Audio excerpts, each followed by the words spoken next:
تي في، عيش الخبر أينما كنت. هي فرحة العمر وبوابة الأمل لمستقبل مزهر، فالكل ينتظر ويترقب البشرى السارة لتعلن نتيجة النجاح، فتصدح المفرقعات في سماء الوطن ويتخلى البعض عن عقله لثوان فيقفز ويبكي فرحاً بعد عام من الجهد والدراسة.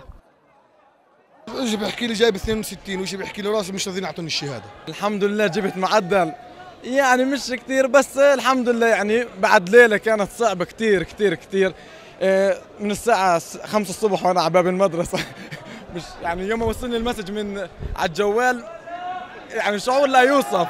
تفاجأ انه بوصلني النتيجه منهم انه غير متوفق في الثانويه العامه، فبصراحه يعني تهبطت معنوياتي وبطلت اعرف شو بدي اعمل. بس بتفاجأ بالصدفه اصحابي بفتشوا على الجريده ما بلاقي الا اسمي موجود. اتصلوا علي وقالوا لي انك ناجحه، انا ما توقعت اني اكمل بماده، بس انه الفرحه عاليه كثير كثير كثير.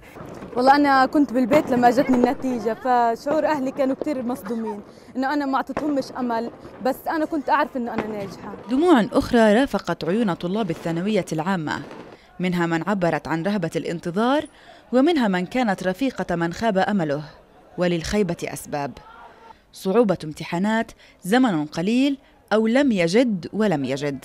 وهنا تكون الإرادة سيدة الموقف، فإما أمل يتجدد بجولة الإعادة أو يأس يقتل صاحبه. بكون روح رياضية والسنة الجاية إن شاء الله بعيد، وبلكي جبت علامة أكثر من هيك لأنها مكمل، يعني في 3 إكمالات.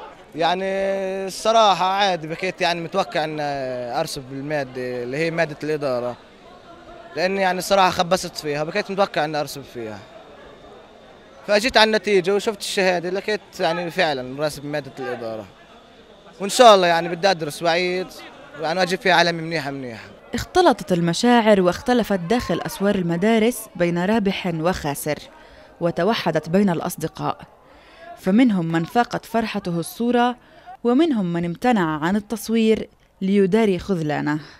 وفي جميع الحالات إنها بداية الطريق.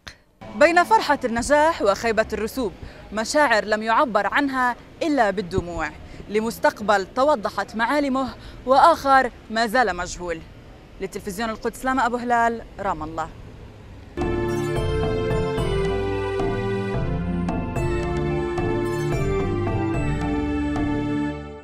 تابعونا على مواقع التواصل الاجتماعي فيسبوك، يوتيوب وتويتر.